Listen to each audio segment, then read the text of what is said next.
Apoio Cultural Millennium, Centro de Línguas das Faculdades Trilógicas. Livraria Próton.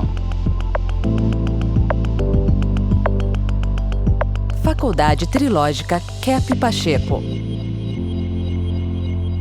Olá, caros telespectadores.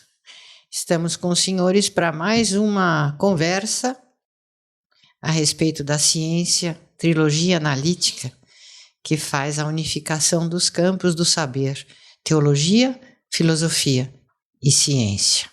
O Dr. Kep vai trazer hoje algumas orientações, sobre a psicopatologia e a influência que a psicopatologia exerce na sociopatologia. E hoje em dia parece que a coisa até ficou mais forte, mais séria, mais grave na sociopatologia, porque a sociedade ultimamente está muito doente, porque tem fatores muito invertidos nas leis, nos valores, na ciência, e está impedindo que o ser humano seja razoável, na conduta. Uma criança que nasce neste ambiente tão invertido atual tem muito menos chances de conseguir um certo equilíbrio e acaba partindo para uma sintomatologia mais grave, Então, hoje a gente vê até crianças que ficam se cortando sem parar, crianças que se suicidam, que são absolutamente viciadas em telas, autistas.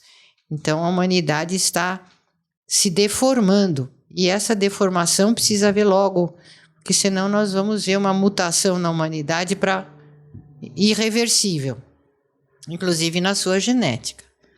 Dr. Kep. O pessoal pensa, que psicanálise é mais para doentes mentais. É diferente psicanálise com psiquiatria. A psiquiatria é realmente para as pessoas que têm uma perturbação mental, ou leve ou grave, a gente chama de psicose.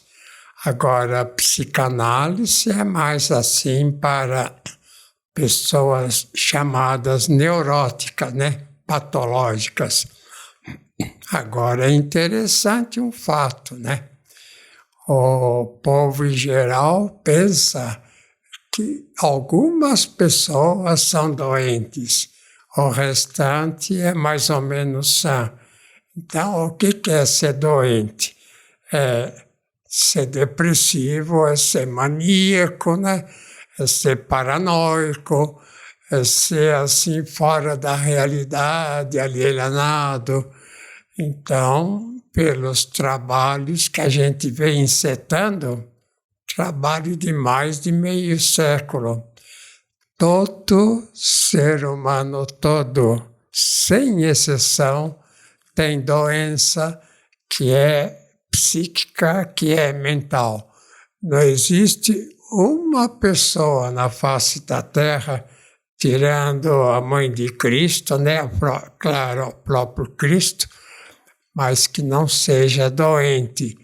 Então, se a gente pensa em terapia, psicoterapia, psicanálise, toda a humanidade deveria ser psicanalizada, ter consciência, porque essa parte, vamos dizer, da inconsciência, a gente chama da doença, das várias doenças, depressão, maníaco, depressiva, tudo, faz parte de todo ser humano. Então, existe uma relação muito grande entre essa ciência da psicopatologia com a questão religiosa. Então, quando a religião fala do pecado original, é mais nesse sentido, mas só que não é só original. O ser humano é doente e a sociedade também é doente. Toda a sociedade é torta, é fora da realidade. Seja, olha, a medicina, seja a física, seja o direito, que é totalmente torto ainda, seja biologia. Bom, toda a natureza, assim, todos os fatores fora do natural, da natureza, são patológicos. Então, o trabalho que nós fazemos é justamente para tentar recolocar o ser humano no caminho natural, no caminho certo, que já lá na Grécia Antiga, né? Lá no tempo de Sócrates, Platão, Aristóteles, eles já falavam dessa coisa, que todo ser humano, né, seria assim, mais ou menos com problemas, mas no campo da questão do estudo assim, natural, do estudo de qualquer campo. E nós, totalmente agora, notamos que isso, de fato, é existente. Veja a questão das ciências, por exemplo. A ciência foi assim, ela própria, assim, contra qualquer espiritualidade. Então, todo cientista tinha ideia, ou teve a ideia, que eu vou mostrar aí a relação, que ciência é fora da teologia, que não tem nada a ver com a espiritualidade.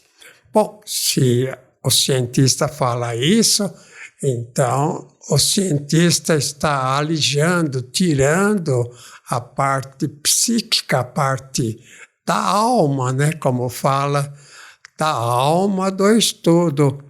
Então a gente pode dizer o seguinte, que toda doença, até doença física, doença, uma ferida, uma doença qualquer nos ossos, ou em qualquer órgão, ou no próprio corpo, principalmente na mente, todos nós temos alguma perturbação. E o importante na descoberta, veja lá este quadro, o primeiro, Sigmund Freud, né? O primeiro, vamos dizer, a tentar chegar à parte interna, a parte chamada instintiva. Só que ele deu muita ênfase aos instintos, à libido, ao sexo, né?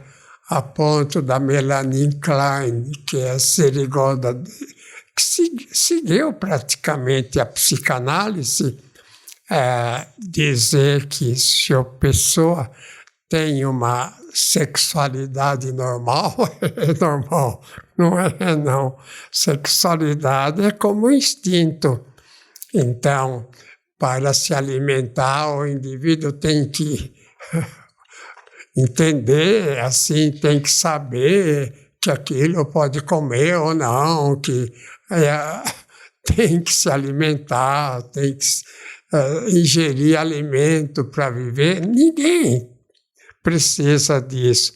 E é a mesma coisa em todo o instinto de preservação, o instinto sexual, qualquer tipo de instinto é natural. Vem da parte, vamos dizer, instintiva do ser humano, da parte interna, da essência, né? Instinto é a essência. Então, não precisa aprender a comer, não precisa aprender a andar. É claro, né, que vão achando graça, a criança começando a andar, mas a criança, mesmo que ninguém fale, ela vai andar por si, e ela vai admirar o que é bonito, e vai desprezar o que é feio, vai gostar da pessoa boa e desprezar a pessoa ruim. Isso é algo instintivo. Então, não precisa aprender. Agora, seria bom, né, haver uma ideia de vocês sobre o nosso trabalho na questão da física e o que a física tem feito de errado. O Einstein falou que a energia vem da massa na velocidade da luz ao quadrado. Então, ele coloca vamos dizer, a energia que o ser humano tem, que vem de algo exterior. E não que existe o interior, que é pura energia. Então, o que chama assim de massa, de carne, isso é energia. Nós fomos formados assim por, vamos dizer, por bolinhas, né, minúsculas, assim que chamam de energia assim. O átomo, né? O átomo, né, Dr. Kepp? O a gente chama de átomo, né? Isso, mas o átomo não existe, né? Então, nós fizemos, inclusive, César, esse motor baseado na energia escalar, né? Isso. Do Tesla. Então, notem, esse motor emite uma energia que vem de fora. Pelo menos 70%, 80% é uma energia que vem da energia escalar, que vem da natureza. Não existe praticamente átomo, né, César? Sim, senhor, Dr. Kepp. Ele é que nem o ímã. O ímã mostra bem isso, né, Dr. Kepp? Que o ímã ele tem uma energia que não esgota. Fica lá. Enquanto aquele ímã existir, está lá aquela energia. É uma energia constante. E a gente usa essa energia para esse motor aqui. Então, essa energia ela é espalhada pelo ambiente também. É uma energia natural. Isso que é o magnetismo natural, né? Por exemplo, a carne que nós temos, né? O ser humano seria formado por alma e corpo, né? Pelo aspecto espiritual e pelo aspecto material. Mas o que chama-se carne e corpo é energia pura. Que, é claro, né? Não é questão assim de essa energia que falam, né? Que o menor elemento, né?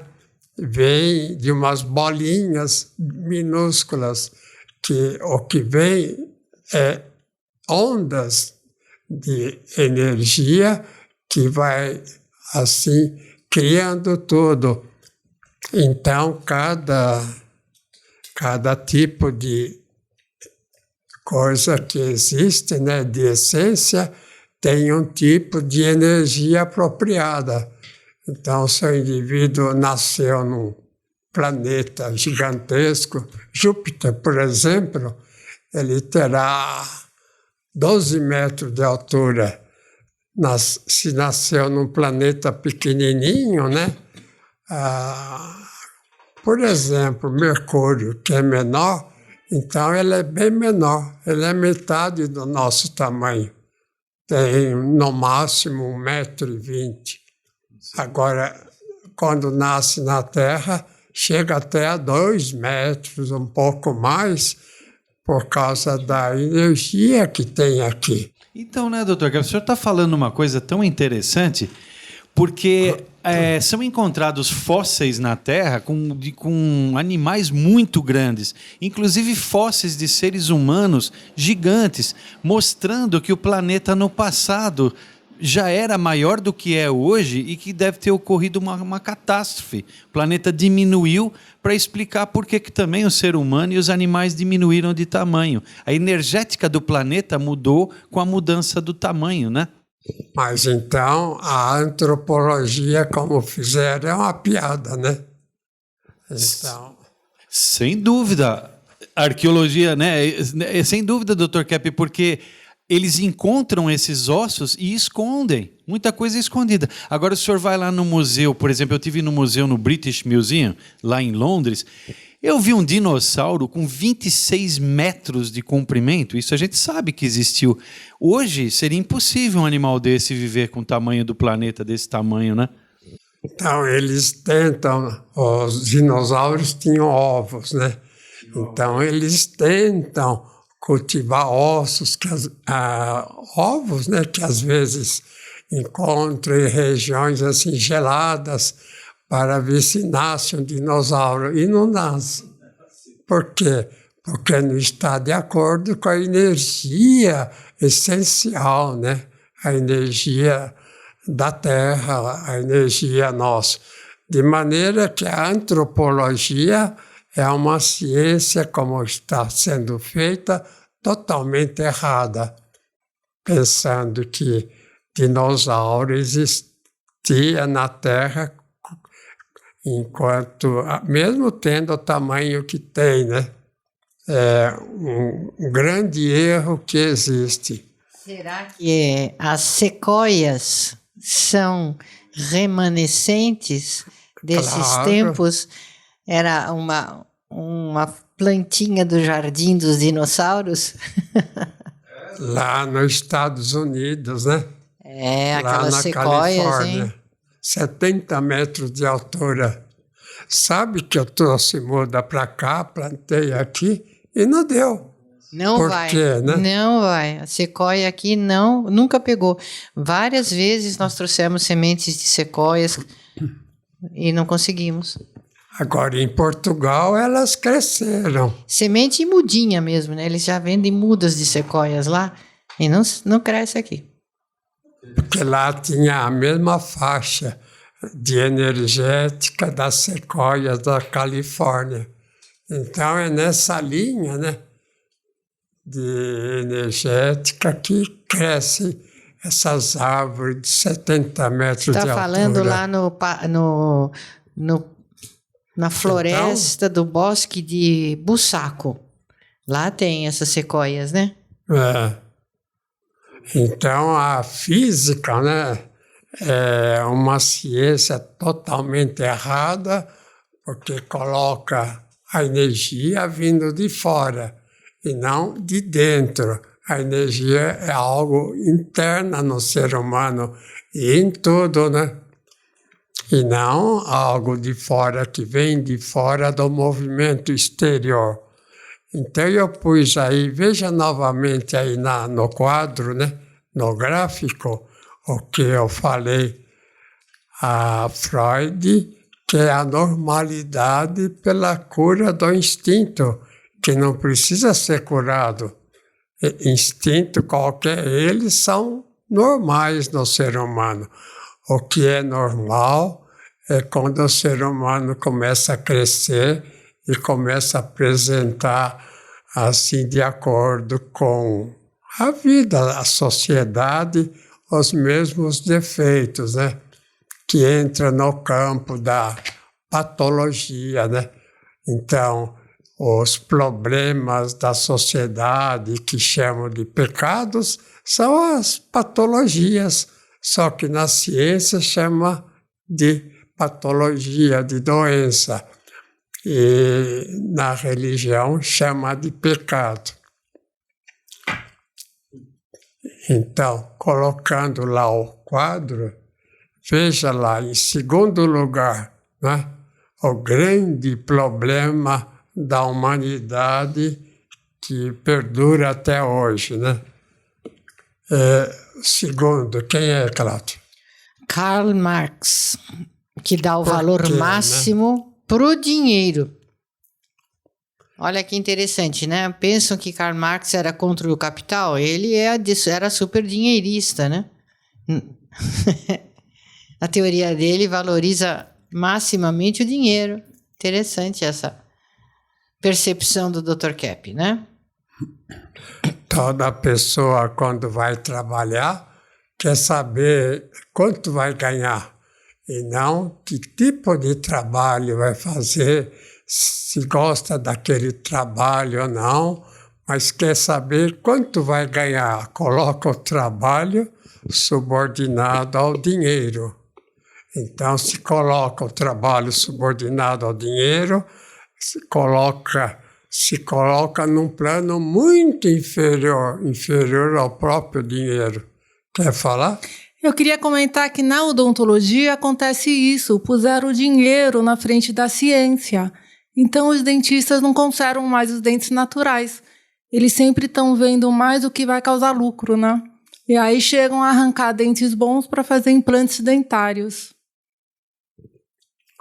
E tem outro, né? Em terceiro lugar, Cláudio. Quem é? Adam Smith. Também coloca o dinheiro acima do trabalho. Interessante, né? Na civilização anglo-saxônica, né? É uma civilização muito, assim, patológica, né? O americano, por exemplo, ele dá um valor extremo ao dinheiro, como se o dinheiro é que trouxesse todo bem. E a pessoa que acha que tendo dinheiro vai ter tudo, é pessoa muito doente. E depois, Cláudia? Albert Einstein. E igual a mc². Então, ele vê a energia vindo da matéria. Então, eu gostaria de mostrar o quadro do Einstein e a nossa ideia. Veja lá, o Einstein falou que a energia é igual ao movimento da massa ao quadrado. Isso é uma ideia totalmente errada, porque é algo ligado ao sensorial, né? Aos sentidos. E a minha fórmula é que a massa é que vem pela ressonância do quê? Da energia, né? No energia. Tempo e no espaço.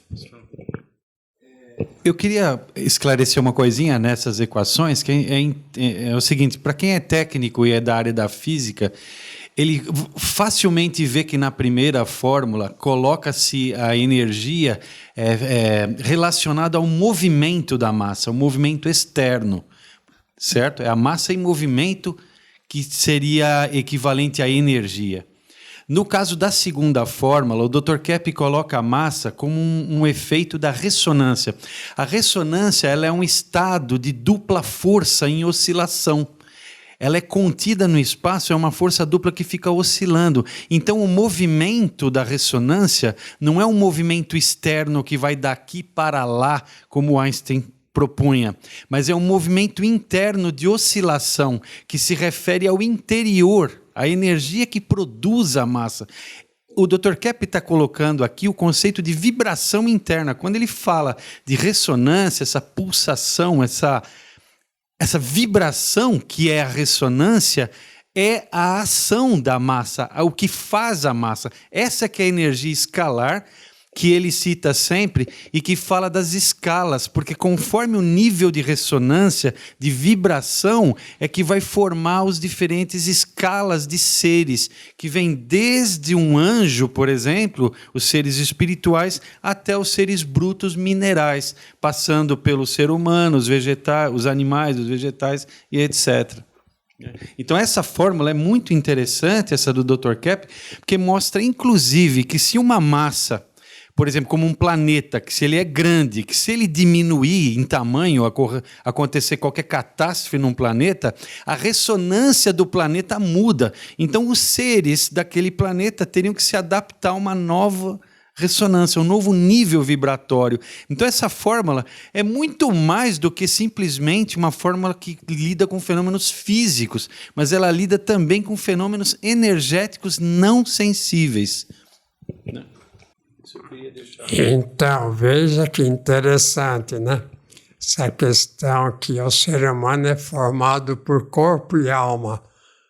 Não é nada disso, corpo e alma. É formado pela ressonância escalar, pela energética escalar. Então, o que nós temos é energia, e a energia sobre várias formas, né? É que dá ao indivíduo a altura, a cor dos olhos, a cor da pele, os órgãos, dá tudo isso. Bom, estamos no fim. Então, voltamos na próxima. Até. Tchau, tchau.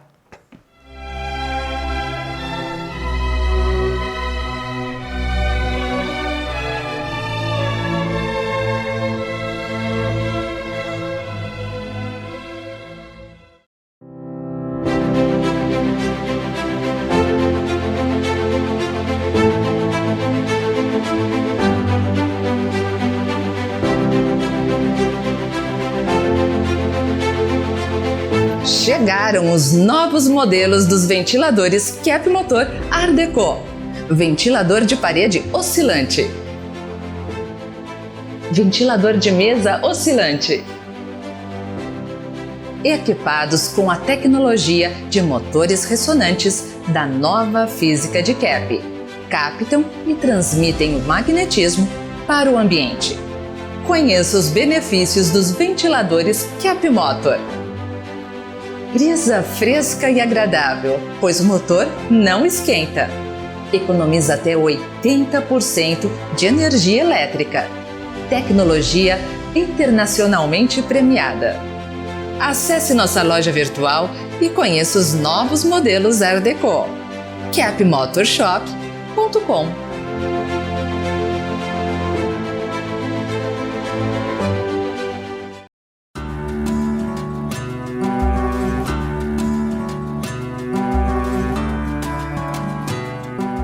Quando eu e meu sócio fundamos nossa empresa, eu queria controlar tudo, participar de tudo e não sentia muita confiança no trabalho das outras pessoas.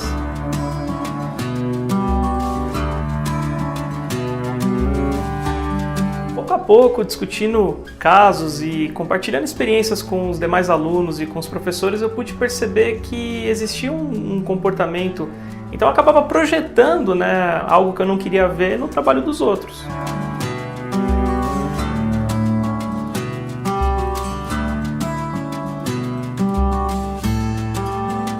Nós estudamos muito mais do que o idioma, do que a língua. A língua é o que te traz, mas se você quer aprender sobre a vida, essa é uma escola interessante.